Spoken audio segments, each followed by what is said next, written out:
Stop that. Stop that. Stop that. Yeah. I hear him chat to the noise. Move too quick, can't stop for the talking. I hear him chat with the walking. Just too sharp with the prize. White girls let it tell me I'm awesome. Yeah. Hot like fire on the pan. If you wanna touch my please use caution. Cold like 0 degrees. I'm out the cage, gotta let out the beast. Revolutionary, gotta let out the streets. Locked in a cage, I'ma let out the sheets. We came for one man, forget my peace. You take the west, I'll take on the east. I'ma put him in the cage, never let out the. I hear him chat to the noise. Move too quick, can't stop for the talking. I hear him chat with the boys. Man so tough, but mans keep walking. Yeah, just too sharp with the prize. White girls, let it tell me I'm awesome. Yeah, hot like fire on the pan. If you wanna touch my please use caution. Stop that. Stop that. Stop that. I will get to the basketball in a second because it is super rare, Stugotz, for everyone in sports where you can argue about anything to have exactly the same analysis of a game. And I believe I heard all of America, and it echoed internationally over the oceans as well into France. I believe everyone yesterday had the reaction of Nicholas Batum. Playoff Nick. That's what's going to happen. You play exactly, you get the Philadelphia 76ers to play exactly the game you need them to play. Turnover prone, get behind early. Their crowd is booing them. Booing them early and booing Tobias Harris late, their home crowd. And you get the inefficient games from Embiid and Maxey. Yep. And you get beat on offense and defense by the only man on the court and the only man I've seen in basketball this year that looks physically to me old. Like I'm so not used to. First of all, I'm surprised that he's only 35 years old. What? How? I'm surprised that he's only 30. Put it on the poll, please, Juju. Are you surprised that Nicholas Batum is only 35 years old? I thought Michael Jordan gave him too much money 9 years ago and that he was going to retire in Charlotte. We'll get to all of that in a second, though, right. but because we've got a genuine crisis on our hands here at both Meadowlark Media and our show. I don't know what to do as the leader of a company. I'm completely lost, honestly, on the fact that we clearly have a theft problem around here. Like people, employees are stealing things. It started with the fine bucket. Like that part, because we were so crazed in the move from the Clevelander and the move from ESPN, we really skipped past the giant betrayal of somebody reached into the fine bucket and stole all of the money. That could only have been an inside job. Right. I feel like a lot of eyeballs are on me right now. Well, this was not the place I ended up yesterday because for all of your crimes, generally you stay out of the food categories. You're right. You can be trusted to not steal food. Correct. That's about it. But what happened yesterday, and we've had this happen before, didn't somebody have like a sandwich or something that somebody took a bite out of that wasn't I think there? it was Bruce, right? Oh, yeah, that was Bruce. Bruce took that sandwich and ate it. Our old video guy. Okay, the guy who fell asleep during work? Ham hands. Yeah. Giant hands. Giant ham hands for ham sandwiches. Imagine him at Power Slap, Dan. He had, Wonder what he's up to. Well, he'd be asleep.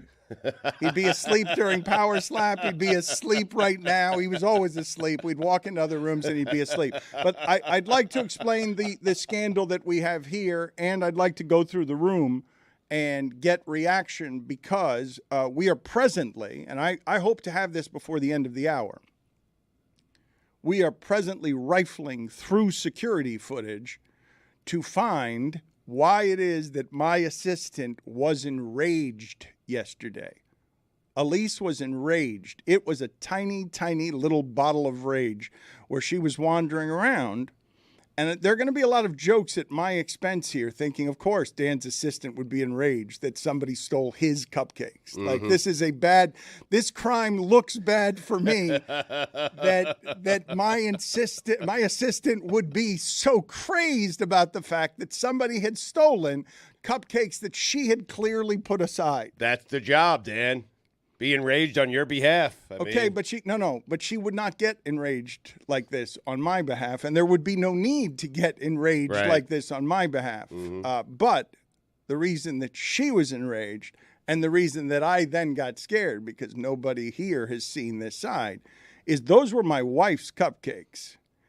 And while my wife is an elegant, strong swan who nobody has a bad word to say about, go ahead and steal something from her. Right. See what happens then. Because yesterday she was stomping around the house because a box of stuff that she'd ordered from Amazon came with one of the 5 items, because evidently now Amazon drivers, I would assume, are just going through stuff because there's just so much stuff going out, and Amazon can lose so much of it that I'm assuming that some Amazon drivers are thieves, and some of them just rifle through stuff when they want to on their last day on the job because they want to see what they could get away with. And so we often, this must happen to you guys as well, right? Do you often get packages that get the actual packages, but they've been rifled through and there are things missing? Well, rifled through, no, but I know Amazon sometimes are like, hey, would you like to save the planet? Because we're doing it so much. We'll put everything in one box, or not, we can just send everything in 5 different boxes.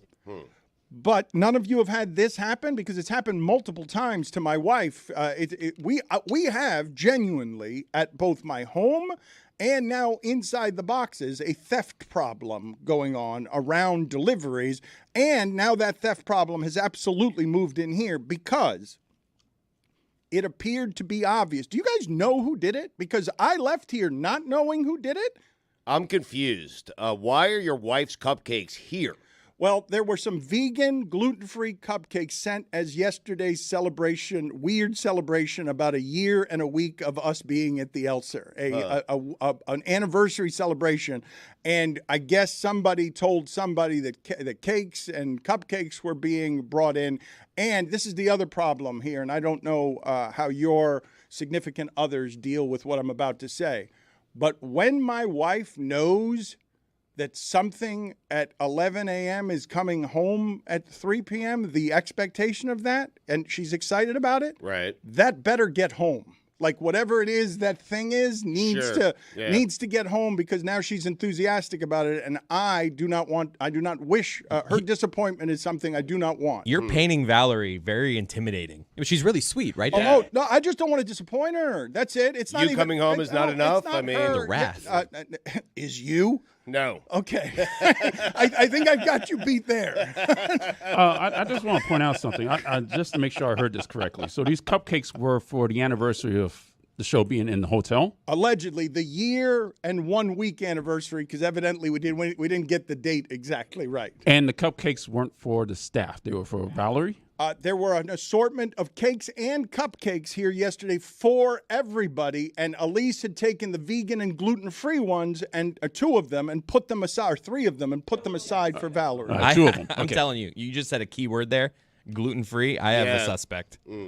Uh-oh. Why are we deflecting from the Heat losing last night to the 76ers? This is more important. This is not more. People are here for Heat tears in the YouTube comments, Dan. I think you're doing a disservice. Also, it was me. I told Elise yesterday while she was looking for the cupcakes, it was me. There was no surprise that it was me. Well, it is a surprise to me. I did not know that, and you may have told Elise, but Elise had not yet informed me. Elise had not betrayed. I still came in here today thinking there had been a crime that had been committed. Oh, there was. That was unsolved. I did not realize there had already been a confession because my assistant was enraged and stomping around here. Now, Jess ate 2 cupcakes. I took 2 of them home. I didn't look at the label. I didn't look at anything. I just took 2 home. I took them to my wife. I mean, they could have been hers. Okay, I have no idea. But here's one of the issues that we have.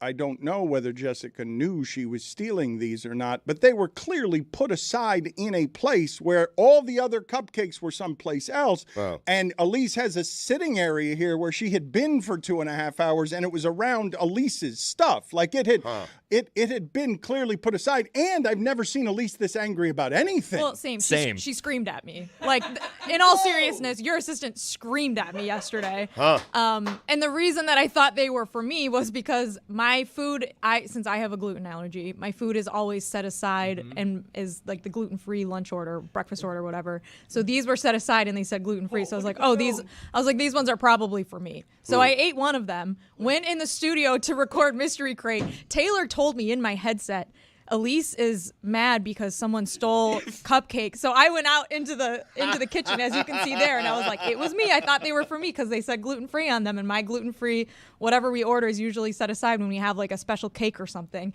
And then she screamed at me, and I didn't even get the chance to tell her, I only ate one of them. You could have had the other cupcake, but since you screamed at me, I guess I'm just going to go back in the studio now and finish Mystery Crate. For the YouTube audience, we are getting an instant replay of Elise just pointing at the table and like pointing in the other direction. She is just, you can't hear her, but you can see how frustrated she is. It's hilarious. The other thing about this, that spot where she usually sits is where deliveries go for all of us. And so I can see where the confusion lies there. Yeah. All right, you guys are good teammates. I'm with you, Dan. She stole. I think she knew everything. I think she knew what she was doing. The difference between manslaughter and murder still ends with somebody being dead, whether your intent was good or not. And these were stolen cupcakes, whether you intended to steal them or not. One cupcake. Forgive me. I only ate one. Okay, maybe your punishment will be less because it wasn't a quantity Less than death? I think Half as much. I don't know. Daddy. I don't. You tell me. You guys tell me what punishment should be. Should it be less if the theft is less of an item? It's half as much as you thought she was stealing, but she's still stealing. We have a terrified Billy reaction to Elise. In the middle of chaos. I mean, All right. As our lead detective here, I don't want to let Stugotz off the hook for a second, though. Uh-oh. Because it's not who you always most expect or least expect. It's the person you most medium expect is the one that actually committed the crime. And I think I'm saying I could have done it. I have no idea. And that's why I'm saying I want to pull on that thread a little bit more because Jess is the easy culprit. She's the gluten-free person, so we have to have cupcakes and things specialty for her. The thing is, if she's claiming that she only ate half a cupcake, which is what we have here on display in the evidence. Oh, These are different cupcakes because, as it turns out, there were actually like 12 gluten-free cupcakes. There was a ton of them, Elise right? could have brought home different cupcakes for your wife. The reason why I don't know why she didn't, Dan, because it turns out they were all gluten-free. Well, including the one I ate and the other 11 in the kitchen. But hers was stolen, and that's not up for dispute. And you got a little bass in your voice for being clearly a criminal.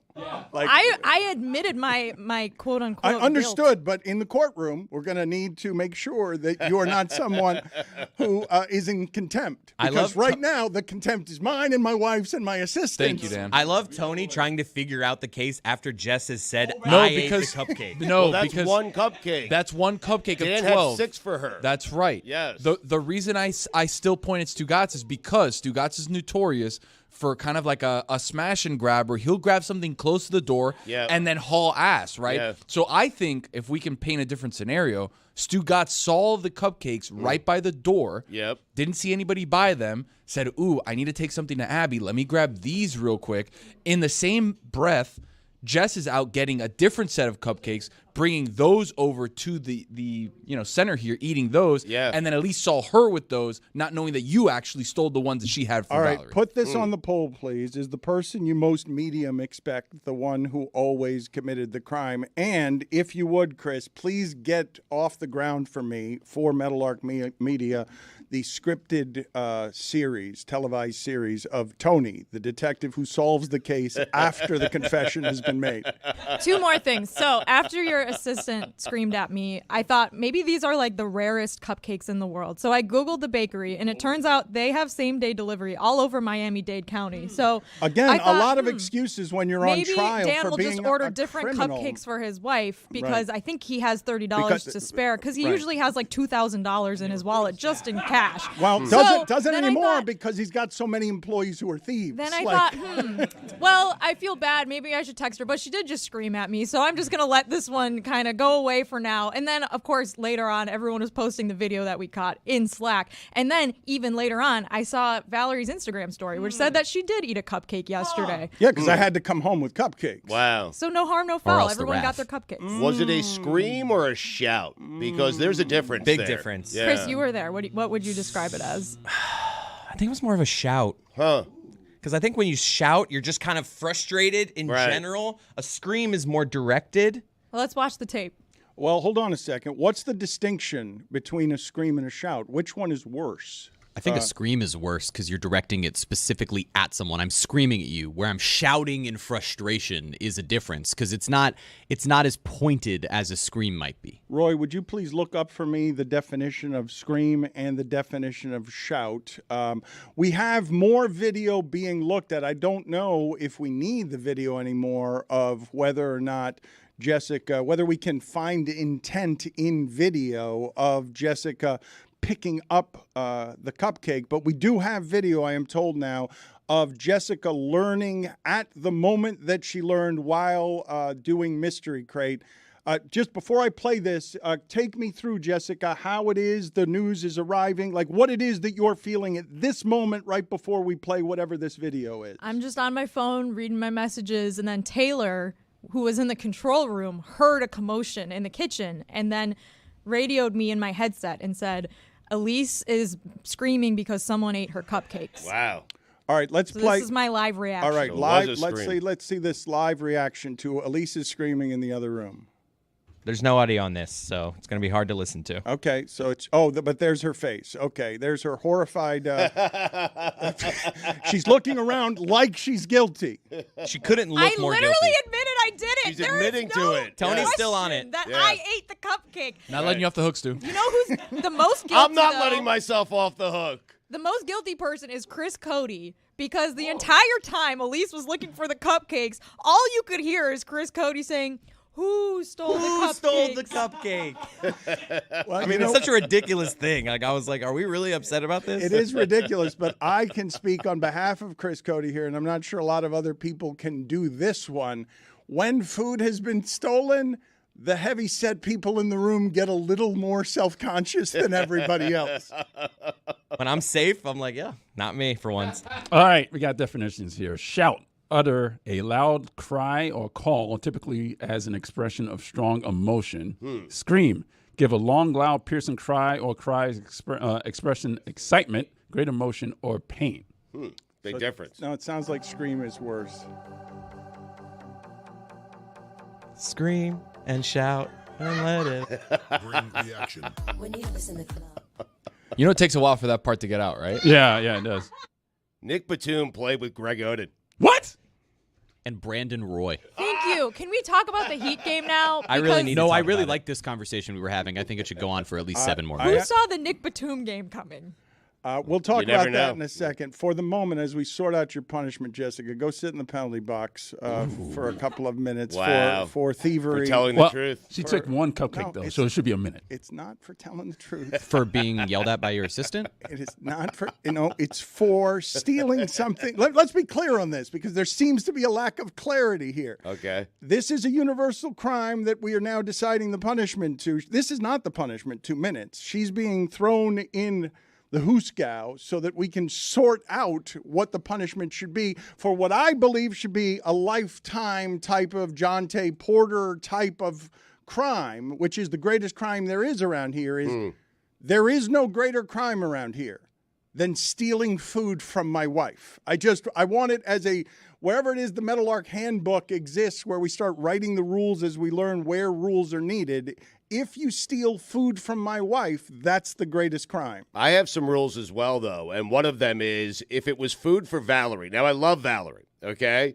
But know what? First off, none of those cupcake trays had her name on it. And secondly, no one announced to the group, hey, there are 6 over here, and those are for Valerie. I think those it's are for Dan's wife. Because had she said that, Dan, I got to be honest, no one would have taken her cupcakes. Who's going to do that? Agreed. Well, Bruce. True. And Yeah. I If do he's not sleeping. I do believe, though, based on, because you guys are leaving out some important context, and these things are always important in criminal trials, like the details, the facts, the context. Mm-hmm.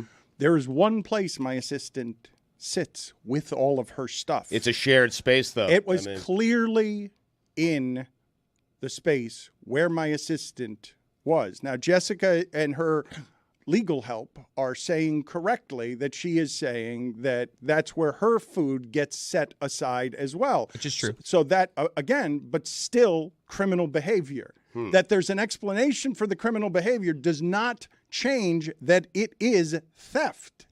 To me, this feels like a bad labeling job. I feel like your assistant deserves a little blame here. Like a 20% maybe. She could have made a note. I feel like if there's a note that says "Do not touch," Jessica doesn't touch it. That's it's fair, but this is the part that you guys don't seem to understand. In general, everyone who comes in here and sees the way that our life is thinks you all are Wolverines. And Wolverines don't pay attention to notes because there have been sandwiches and other things here and money in a piggy bank. That I didn't have to put a note on saying, hey, don't steal this. This is money in a place where maybe you usually find money, a piggy bank, but it's not money for you. This is stolen money.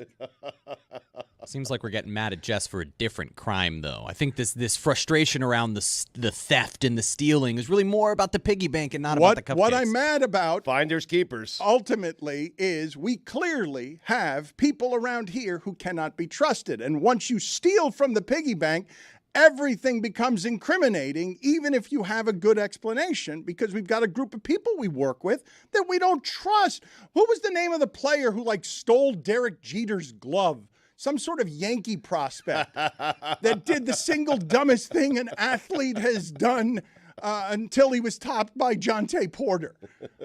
Who was it? It was Ruben. Was it Ruben Rivera? I'm looking it up. Is that Ruben Sierra? No. He's right. Ruben Rivera. Ruben Sierra would not have to steal anybody's glove. Ruben Sierra, for those of you who do not know, had a hit salsa album on top of being a muscular DH, and he did not need anybody's money, gloves, or merchandise. If he wanted your glove, he'd just take your glove. That's correct. Right. Put it on the right poll, in front please. of your face. Put it on the poll, please, Juju. If Ruben Sierra wanted your glove, would he just take it from the shortstop while he was playing shortstop? They said that Ruben Rivera, a lawyer speaking on condition of anonymity, said that Rivera took the equipment from Jeter's locker and sold it to a sports memorabilia agent. How'd he play?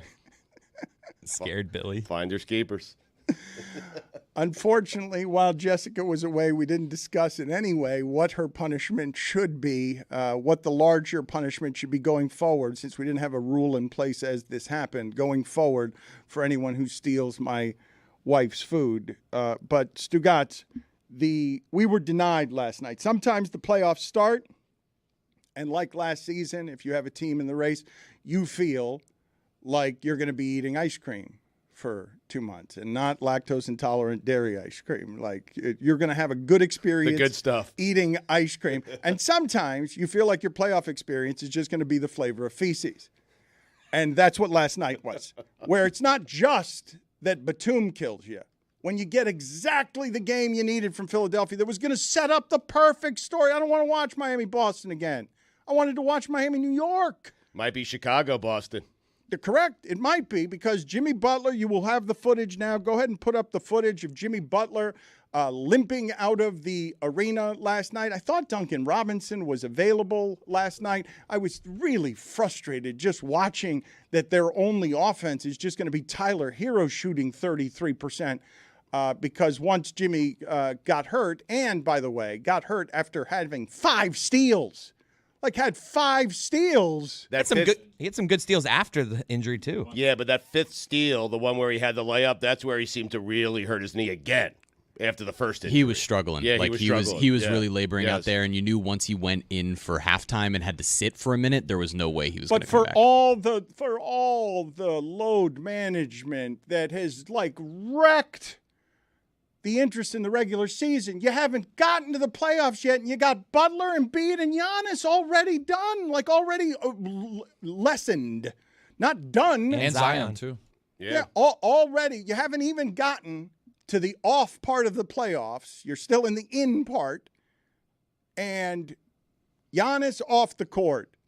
Embiid probably shouldn't have even been playing last night. Wouldn't have been playing, I don't think, if it's a regular season game. He was great in the second half, though. I mean, he was.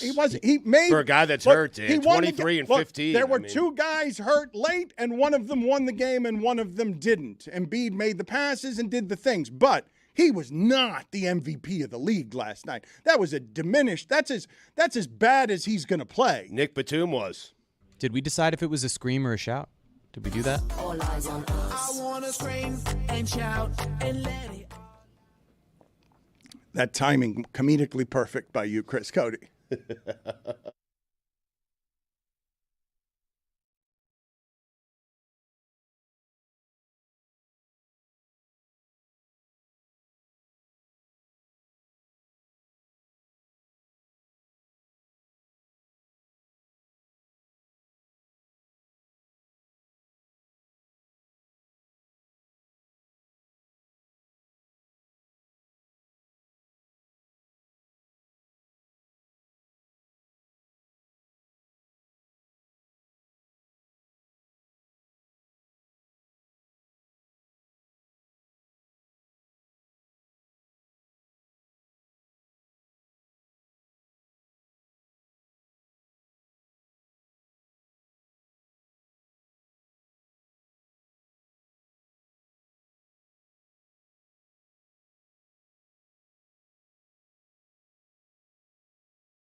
Can I put the Nicholas Batum game in a little perspective for us? Sure. Can you guys guess how many points he averaged this season?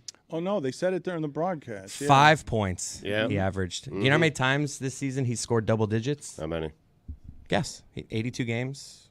If he's averaging 5 a game, he wasn't even playing that much. In fact, listen, you didn't just lose last night to Philadelphia. You lost to Philadelphia playing Kyle Lowry, Batum, and Kelly Oubre.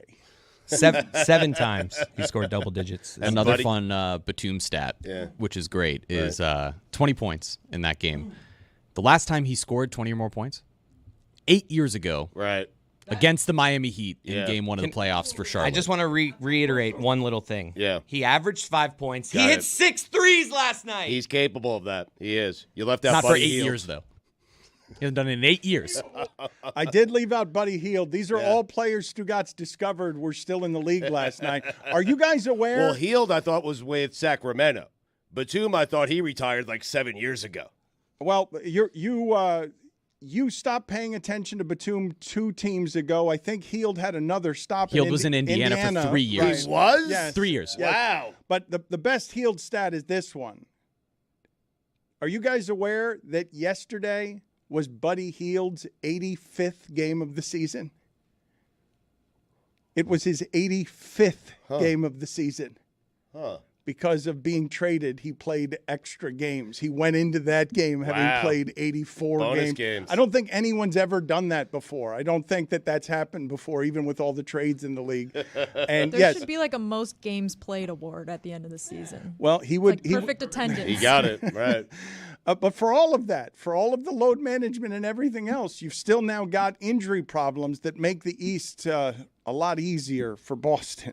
You had to miss Lowry if you're a Heat fan. I mean, that's what he does. That first quarter, it's like, okay, this is your answer for Jimmy. You're going to put Lowry on him. Right. He didn't do anything last game. The thing is, Lowry didn't do anything, Stu. You look at the box score, and you don't see a lot of stats. But you know what? You can't measure a man's heart and championship pedigree. You know what? I saw a lot of missed threes. I saw a lot of air balls from him. And he was +1. I mean, Stugotz, did you watch the game last night? I did. They won by 1. He was +1. That's not what that means. What? That's the difference. I'm just saying. Listen, he gets in people's way. He plays defense. He hustles. He makes countless winning plays. I'm telling you, the Heat regret it. If they had Lowry on their team last night, they win. Where was Terry? They did have him on the court in that final possession, and he did almost blow it. And he finally got the ball out. Mm-hmm. They're moving on. Speaking of blowing it, it's a tie game on the road you have to have. How about not a half-court violation? Well, that was a foul. That was a foul. It just blatantly was a foul. Please. Nick Batum pushed him. Like, it is what it is. Tyler Hero didn't play well for the majority of that game. He was playing well in the final few minutes of that game. That possession was poorly executed, but it just blatantly obvious, and it's going to come out on the 2-minute report. Oh, sorry, we messed up. It was a foul, and there's nothing you can do now. You had the ball tied with a minute left. But in a one-point game, we could do this about a number of things. Could. And one of the things we could do it about is, you know how infrequently the Heat lose at not making their free throws? They lose by 1 last night. They didn't make their free throws. The way they beat you is they don't turn the ball over. They steal it. They drag the game into an unpleasant watch so it doesn't feel anything like Chicago and Atlanta. They're ruining offensive basketball aggressively by playing fundamentally well. And when they get their free throws, they make them better than you, except last night when they did not. 2 things. Tyler Hero, sell the flop. Second thing, maybe learn how to flop from Embiid after this free throw, because I don't know what happened here. He fell awkwardly and the broadcast they just blew by it. Embiid flops as much as anyone in the league. I don't know. Blake Griffin retired yesterday, and he had that reputation for a long time, and James Harden had it for a long time. He learned it from him, too. Embiid on a technical free throw, though, falling to his knees because... the rare flop. It's, you know what it is when you let that thing go, you feel like it's a little shorter or a little longer. You're like, please go. Oh, okay, I went in. Real hoopers know. You will it in, yeah. Exactly right. I mean, people surprised Batum can have that game or had that game last night. I'm sorry. Batum is capable of having that game. He hasn't had it in 8 years. I don't care. Real hoopers know. He's right Nicholas about that. Batum can put up that game at any given moment. Not in the last 8 years. At any given moment. Again, though, but in all of the given moments in the last 8 years, he hasn't done it, but last night he did. He saved it. He could have done it, but he didn't do it. But he could have done it. Right. He did it. Sham says that Jimmy Butler is expected to be out multiple weeks for the MCL injury. I have a top 5 reasons the Heat lost. If you guys want that, really? Yeah. Do not. Thanks, Dan. Why am I here? What's my job? Aren't I here to talk about the Heat? Isn't that why I was hired? No. Maybe. What am I here for? I don't know. Go sit in the penalty box. Top 5. You're here to do that. For Go to the that. penalty box. Literally, I'm the only one who knows. God. Yeah. What? You're the only one who knows? Go ahead and put up that tweet of all that Jeremy... Ultimately, I was going to be Get right. out! I was going to be right. Don't use another microphone!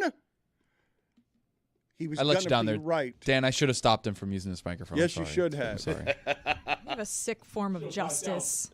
Jeremy... Sick application of justice. You know what would have never happened if we had a regular office and not an open concept? I would have never thought those cupcakes were for everyone, because they would have been in Elise's desk in her cubicle. And instead, they were just in the middle of the office on a table. Fair. Go sit in the penalty box. Oh, man. Criminal. You know what I should do to you? Go sit in the penalty box, cupcake. Oh. Do you work for the Indy Star? That thing. We'll get to Greg Doyle in a second. Jeez. Greg Doyle of the Indianapolis Star started the press conference and the welcome of Caitlin Clark kind of the way the Heat started the postseason. Lecherous? The worst possible way. But let me read Jeremy Taché. Am I not here for my Heat analysis? He writes before the game, Tyler Hero is going to do the thing this postseason. I could feel it in my bones, and how poetic that would be. He did the thing, all right. He was not terrible last night. 9 of 27. 9 of 27. He hit some shots down the stretch. They asked though. a lot of him late. Yeah. I just think yes, he was inefficient slightly, but I'm not going to criticize Tyler It's not Hero. slightly inefficient, Chris. Like the modern age of basketball, Kobe White scoring 42 last night is impressive. More impressive is doing it on 15 for 21 and doing it efficiently.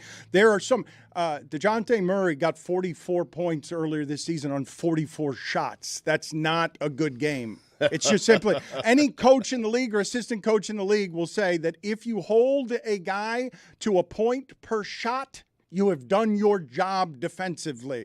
And Tyler Hero last night had more shots than points. That is not that he can get 27 shots and miss 2/3 of them is not a good basketball game. I'm just saying I don't think he's the reason to criticize the Heat. Jimmy got hurt, and if Jimmy's not hurt, that game's different. Tyler played well in that fourth quarter. I'm not going to argue. You can't argue he was efficient. He hit a couple shots. He was clutch late in that game. I'm not going to criticize hit him. some shots. I could criticize Bam more than him. But also, handling the ball, he was all over the place. Getting around screens, he couldn't. Like, there was a moment where Nick Batum was on him like a glove. Oh, no, and he couldn't get around Nick Batum, who's played 9,000 years in the NBA. Tony said he could get around Nick Batum. I could get around Nick Batum on a screen. That's insane. What? Yeah. He did say that. Yeah, and we're going to let that guy talk about it. That guy, buddy, I haven't seen you touch a basketball in 15 years. Get out of here. See That's ya. how we do basketball analysis? Really? That's it? You said you got hired here to talk Heat basketball, and Dan kicked you out. Yeah, because that's become the bit of the show. Let's make fun of Jeremy for everything he says. That's the bit, huh? Go ahead and sit up. See Go, ya, go, yeah. go. Oh, Good. man. Go again, please. Thank you.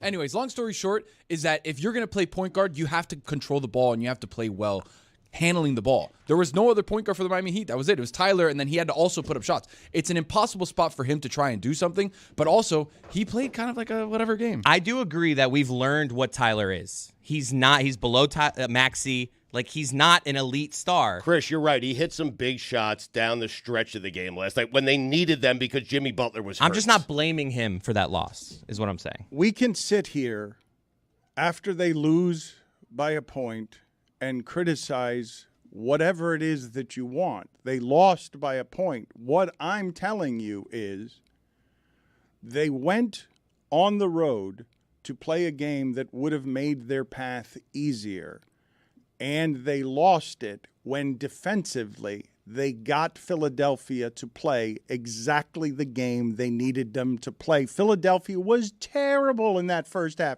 turning the ball over again and again. Embiid being hurt, I'm telling you, I've watched Embiid a lot over the last 4 seasons. It's rare, even now, for me to watch a LeBron game, for example, and see the age on him. I could see it on defense. I could see it sometimes how he moves in terms of lumbering, but it can still be hard to discern age even on the oldest player in the league. It was not hard to discern injury on this. The MVP of the league was limited yesterday. The MVP of the league, who has a distinct advantage over Bam that very few have, maybe Jokic, very few have, did not take Bam into the post and abuse him, did not take advantage of the foul trouble that Bam was in, got himself into foul trouble. That was not one of the best players in the league last night. At the end of the game, he had the stat line. But that's not how Joel Embiid plays. It's the game you need him to play when you're going to eliminate him from the playoffs. I think actually the way Embiid had to play last night because of being limited, he was at the top of the key a lot. It brought Bam out. It actually hurt the Heat. It opened things up. They were driving, kicking stuff out. Like, I actually think that Chris, actually ended up backfiring. Nick on the Nurse Heat. made that adjustment at half. He did. He talked about it after the game. I know. I understand the adjustment, but the Heat will tell you, fine with your adjustment. Someone other than Embiid is going to beat us? Go ahead, Nicholas Batum. Go ahead. We'll take our chances with someone other than Maxey or Embiid. And it's what happened. Like, yes, you're absolutely right. Pulling Bam out of the key, getting him into foul trouble. Bam was not effective last night. No. And he deserves more criticism than Tyler Hero because he's the centerpiece of everything they do defensively. But they were good defensively last night. And, of course, Nick Nurse is going to have to make adjustments. And if Embiid and Maxey don't beat you, if I tell you before that game, here's the Heat's game plan. Embiid and Maxey are not going to be what beats them. You're like, okay, sign me up. I'm the biggest underdog in all the play-in games. The Heat win, yeah. Philadelphia's won 8 straight. They look great when Embiid looks healthy. They look great. They look like somebody who could actually challenge Boston, even though they've had no success against Boston. But not with him limping around, not with him clearly diminished. That's where we're going to start the playoffs with that team. And the other thing that you had an emotionally fragile franchise ready to fold for you. Their crowd was booing them in the first quarter. They've won 8 straight. That's the part that's just maddening. So blame everybody. Go ahead and blame everybody.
The Shams report, because there are some details in here that we did not talk about. It's not just the expectation that Miami's Jimmy Butler will be out multiple weeks, according to sources. Shams is saying that he played the final 3 quarters with what is now feared to be an MCL injury. So go ahead and put up on the screen the horrified look of Alonzo Mourning and Pat Riley as they saw Jimmy Butler go down before the playoffs, and they gasped, and all the other people around them are still, the Sixer fans, they're still buoyant, and they'll forever remember Caleb Martin for turning that game around by missing 2 free throws and getting free chicken for everybody. Got the crowd into the game, Dan. He did. What are they? Were the Heat up by 11 at that point? It was either 11 or 9. I'll go look specifically. Yeah. They were up 11. They were up, and Caleb Martin missed 2 free throws, and everything after that was all glorious Nicholas Batum. Uncle Mo. Momentum shifter right there, Dano. Yep. On the fried chicken. Yes. Clearly on the fried chicken. Great promotion. Great timing. They were up 11. Yeah. That 7 minutes left in the third. And again, pivotal point in the game. Again, a minute left. You're tied on the road and backcourt violation. I mean, Caleb finally gave that crowd something to cheer about. They were booing, as you stated, in the first quarter. Why? Because Philadelphia. That's why. But then Caleb Martin finally gave them some positive news. Free chicken. Who doesn't love free chicken? I'd like to just revisit with the group for just a second. Vegans and vegetarians. And anybody who cares about how chickens are generally treated and processed. And it was Chick-fil-A sponsoring, so it's a whole other element. But I do just simply want to put in front of everybody how fragile a state you're in organizationally when you're known for having your best player only because you famously lost on purpose to collect a bunch of first-round picks, none of whom panned out, some of whom flamed out. Multiple first-round picks flame out with mental short-circuiting. Markelle Fultz and Ben Simmons. Mm-hmm. Multiple first-round picks. The one you have still standing from your collection of just being terrible for a long time, so terrible that the league had to step in and remove your general manager and put a Colangelo in so that you could get to the expectations of where you were when Dr. J and Allen Iverson played there in a town that's so hostile that in the first quarter, your home fans are booing you because you're playing so terrible, throwing the ball away again and again, and Jimmy Butler's got 5 steals because you're playing so sloppy, as Stugotz tells you how well Kyle Lowry played. He did. Stugotz, you could not have been watching Kyle Lowry. Kyle Lowry gave every Heat fan the reminder of that's why he's not with us anymore, and that's why I didn't like that he was here at the end. +1, 1 point game. That's why he's one of the most unpopular players in Heat history and one of the worst signings in Heat history. That was supposed to be a big 4 that was playing in Miami, and everyone immediately turned on Kyle Lowry. But the greater point I'm making to you is that everyone wants to think that the Boston Celtics, that their only fatal flaw is that they're emotionally fragile, that they have mental weakness. Charles Barkley will say it. This organization has that. This organization was ready to crumble last night. And then free chicken arrived. Yep, Chick-fil-A. And it made everything better. It's an actual nightmare. Like, the idea that Chick-fil-A is what did this is just, it's unfathomable. Well, doing the Lord's work. Caleb Martin is the person who did this. I mean, blame him. You want someone to blame today, blame Caleb. It's a long list. I prefer to blame Chick-fil-A. It's a long list. Go ahead and just keep in the corner for me, please, of the screen, just the look of Zoe and Pat Riley on behalf of the entirety of the fan base. I think the greatest facial look that we've played in the last hour is Billy's, followed by Jess's, followed by Elise's, in terms of just facial despair, readings, being able to read what somebody's face is saying without a word being exchanged. We have had a party of great facial features. I am now ready, Jeremy, for your top 5 reasons that the Miami Heat lost last night. All right. OLI, the non-call on the backcourt violation. It's got to be on there. It's OLI. It's playoff basketball, though. Like, it's going to be a physical game. It's going to come out on the 2-minute. Jeremy and I are not sitting here saying that's why they lost. That's why it's OLI. But it was a bad call. Like, can we just all agree it could have been called better, that play? I would not agree with that. Okay. In the last minute of games, I would like the players to be allowed to play and don't be so sloppy near the half-court line. Like, you don't allow a player to be in a position to push you into losing. Can we make some sort of wager if it's on the 2-minute report or not? Sure. If they admit that it Free was chicken. a no call? Anytime that's by the baseline, they call that foul. They call that foul. Like, it is when the half-court line is a baseline. Kelly Oubre had the same defense against Tyler Hero. He went to the sideline and then got bailed out with that call. Like, they were not going to call it again. Number 5. Bam's 2 early fouls. It changed the whole game. Bam Adebayo has historically defended Joel Embiid actually pretty well, despite giving up the size advantage and not being able to go one-on-one, exposing the zone that actually worked earlier and earlier in the game than they wanted to deploy it is kind of what messed everything up with the rotation. Yeah, so we can blame this entire game on Tony Brothers then. Yeah. Be clear on something I am saying about Bam and Joel Embiid. Bam defends everyone well, and no one defends Joel Embiid well. There is no such thing. So Joel Embiid gets whatever he wants against everybody, but Bam is one of the best defenders in the league. And I would say that in terms of guys, and you can look this up for me, who give Bam problems without having looked up the numbers, Jokic and Embiid would be the physical types, I would imagine, that would be able to get him into foul trouble. Jeremy, you say that, but they were up 12 at half. But they were up 12 at half. There's a difference, though, in the full length of the game, right? Because that zone defense with that array of players helped to shut things down.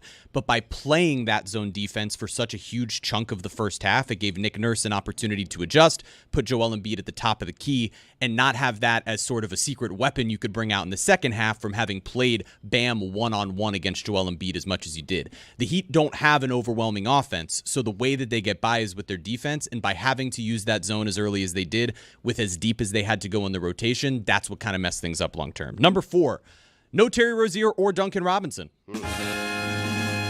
Tyler Hero had to take 27 shots. He was the entire offense for them. Late in the game, that worked out. Tyler's a great player in the final few minutes of the game, but he was so inefficient at the beginning. Jimmy Butler being hurt, which we'll get to, obviously made it so that now not only were you without playoff Jimmy, you're without Terry Rozier. I'd like you to be more efficient. You're without Duncan Robinson. Yep. I'd like you to be more Shorten efficient. it up. Number 3, the French.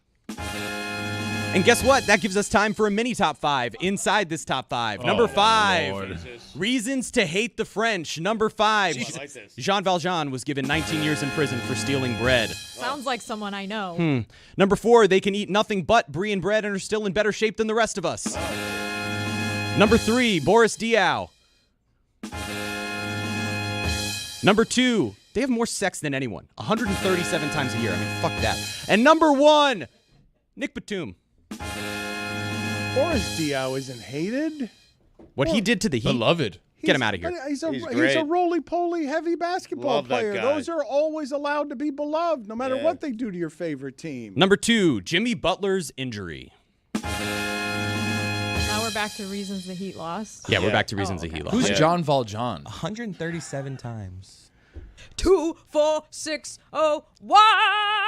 I couldn't do it. Put it on the poll, please, at Le Batard Show. What, have sex 137 times a year? No, I could not do that. How many Sundays are there in a year? Put it on the poll. I'm rusty. At Le Batard Show. So's your penis. At Le Batard Hey-o. Show. Hey! Do the French eat nothing but brie and are in better shape than us? Yes or no? That's the cigarettes. I must be French. Tony, fist me.